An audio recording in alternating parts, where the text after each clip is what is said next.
In the early days of the COVID-19 pandemic, the world found itself plunged into an era of unprecedented uncertainty and fear. Governments worldwide were scrambling to respond, communities were grappling with the reality of lockdowns, and individuals faced the anxiety of an invisible threat that had upended life as we knew it. Amidst this global upheaval, my own sense of unease was magnified, not just by the omnipresent shadow of the pandemic, but also by the anticipation of an upcoming work trip to Mexico City. This trip, necessary yet fraught with the anxiety of travel during such uncertain times, loomed over me like a dark cloud. My family and I lived in a comfortable two-story house that had always been my sanctuary. It was in this house that I had celebrated milestones, navigated the ups and downs of life, and sought refuge from the world's chaos. The walls of this home had witnessed laughter, tears, and the mundane moments that weave the fabric of family life. My bedroom, in particular, was my haven. It was where I retreated to find solace, to reflect, and to rest. Decorated to my taste, it was a space that reflected my personality and interests, a personal oasis of calm in the midst of life's storms. However, on the night before my departure to Mexico City, this sense of safety and comfort was starkly absent.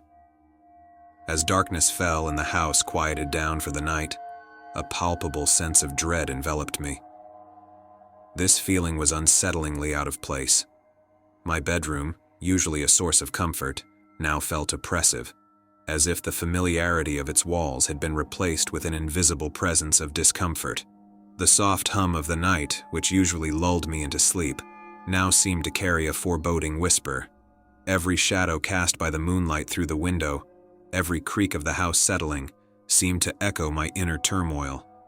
This unease was not just the typical pre-travel jitters or the logical concern for health and safety amidst a pandemic. It was something deeper, more visceral, a dread that seemed to tap into the primal fear of the unknown. The world outside, already transformed by the pandemic into a landscape of uncertainty, now seemed to extend its shadow into the very heart of my personal sanctuary. On this night, my bedroom transformed from a place of solace into a stage for an unfolding prelude to unease, setting the scene for the disturbing events that were to follow. As the evening wore on, the atmosphere in the house grew increasingly heavy, amplifying my sense of unease. The comforting rhythms of my home now seemed distant, as if I were isolated from everything familiar. In this heightened state of anxiety, my attempts to find sleep were futile. The soft embrace of my bed, which had always been a refuge, now felt alien and uncomfortable. My mind, usually so adept at navigating the contours of stress and worry, found itself ensnared by an escalating sense of dread. It was within this vortex of unease that a horrifying thought unexpectedly invaded my consciousness. Satan, come into me. This thought was not just disturbing because of its content, but also because of how alien it felt. It was as though the thought had been planted in my mind from an outside source, utterly unconnected to my usual stream of consciousness. I had never harbored an interest in the occult or entertained such dark invocations. My beliefs, rational and grounded, provided no fertile soil for such a terrifying notion to take root. Yet, there it was, echoing in the depths of my mind with a chilling clarity that sent shivers down my spine. The intensity of this thought and the visceral fear it evoked were deeply unsettling. It was as if the boundaries of my own mind had been breached by an external force, leaving me feeling exposed and vulnerable in a space that was supposed to be my ultimate sanctuary. The shock of this intrusion jolted me into action. Desperate to escape the oppressive atmosphere that my bedroom had become, I abandoned the attempt to sleep there. Seeking refuge, I retreated to the living room, a space that felt safer and less confining. The familiar contours of the couch, the soft glow of the streetlights filtering through the curtains, offered a semblance of comfort and normality. Here, I hoped to distance myself from the unsettling experience upstairs, to find some semblance of peace in the midst of my turmoil. The living room, with its connection to the more public areas of the house, felt less isolating, less prone to the shadows of fear that seemed to lurk in the more intimate spaces. This decision to relocate, driven by an instinctive need for safety, marked a physical attempt to escape the psychological distress that had taken hold of me. It underscored a profound disruption of my sense of security within my own home, turning familiar spaces into sources of unease. This moment of crisis, catalyzed by a single intrusive thought, became a stark reminder of the fragility of our mental fortresses when faced with the inexplicable or the sinister, challenging the very foundations of what we consider safe and familiar. In the living room, under the muted glow of streetlights seeping through the curtains, I found a temporary sanctuary on the couch. The soft fabric and familiar surroundings offered a small comfort against the backdrop of my internal turmoil. The living room, with its open space and connection to the rest of the house, felt less oppressive, less charged with the unseen tension that had driven me from my room. Here, amidst the ordinary objects of daily life, I sought to anchor myself back to reality, to find a foothold against the unsettling tide of fear that had swept over me. I turned to my phone as a lifeline, hoping that the glow of its screen and the connection to the outside world would serve as a distraction, a way to dispel the shadows that seemed to cling to the edges of my perception. Social media, news articles, and messages from friends became my tether to normalcy, to a world that continued on, blissfully unaware of the silent battle I was fighting within the confines of my own home. Each swipe and tap was a deliberate action to focus my mind on something, anything, other than the lingering dread that refused to be banished entirely. Yet the night stretched on, an endless expanse of time that seemed to warp and extend with each passing hour.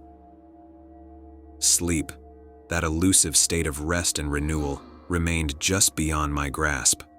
The couch, while a refuge from the unsettling atmosphere of my bedroom, offered little in the way of true rest. I shifted and turned, trying to find a comfortable position, but the fabric felt rough against my skin, and the cushions refused to mold to my form in the comforting way my bed did. The soft hum of the city at night, usually a soothing backdrop to the quiet of my home, now served as a stark reminder of my isolation in this moment of fear. Every sound seemed amplified in the silence of the house, the distant murmur of traffic, the occasional bark of a dog, the subtle creaks of the building settling, each noise a jolt to my frayed nerves. As dawn approached, the night's ordeal left me in a state of exhaustion. The lack of sleep, coupled with the emotional toll of the night's fears, weighed heavily on me. Yet, there was a part of me that clung to the hope that this entire episode was nothing more than a manifestation of stress, a physical and psychological reaction to the pressures of the upcoming trip and the overarching uncertainty of the pandemic. I tried to convince myself that daylight would bring clarity, that the fears of the night would dissolve under the scrutiny of reason and the normalcy of the day's routine. But as the first light of dawn filtered through the windows, casting a soft glow on the familiar outlines of my living room, I couldn't shake the feeling of unease that had settled over me. The events of the night, while perhaps explainable by stress and anxiety, had left an indelible mark on my sense of security. The morning light, rather than offering reassurance, served as a stark reminder of the fragility of our perceptions of safety and the ease with which they can be disrupted by the shadows of our own minds. Life gradually resumed its rhythm upon my return from Mexico City, the intensity of the experience that night becoming a distant, if not unsettling, memory. The world outside continued to grapple with the pandemic, and within the walls of my home, we adapted to the new normal that had enveloped society. The incident, though not forgotten, receded into the background as days filled with work, family, and the minutiae of daily life took precedence.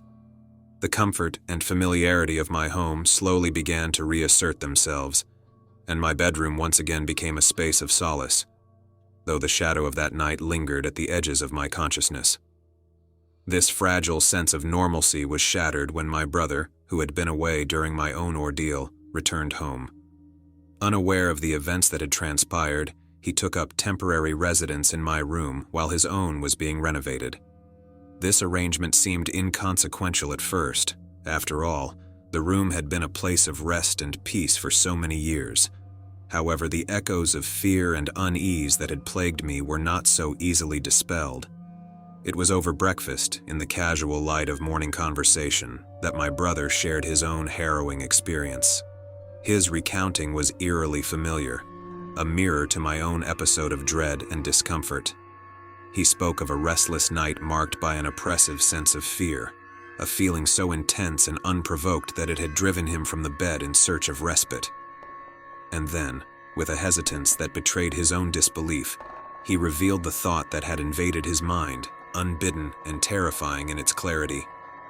"Satan, come into me." The same words that had shattered my sense of security weeks before now returned, spoken from the lips of someone who had no prior knowledge of my experience. The coincidence was too precise, the similarity of our experiences too exact to be easily dismissed as mere chance or the product of suggestible minds.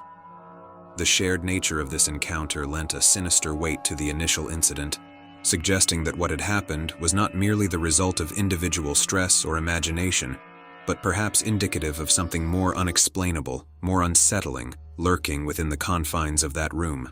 The revelation of my brother's experience forced me to confront the possibility that the sense of unease I had felt was not an isolated incident, not simply a personal manifestation of anxiety or fear. It suggested a commonality, a shared encounter with an inexplicable presence or influence that defied rational explanation. The comfort and safety I had once associated with my home, with my room, were now irrevocably tainted by the knowledge of our shared ordeal.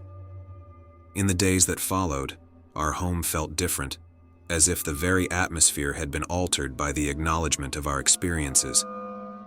Conversations would often circle back to that topic, each of us trying to make sense of what had happened, to rationalize the irrational.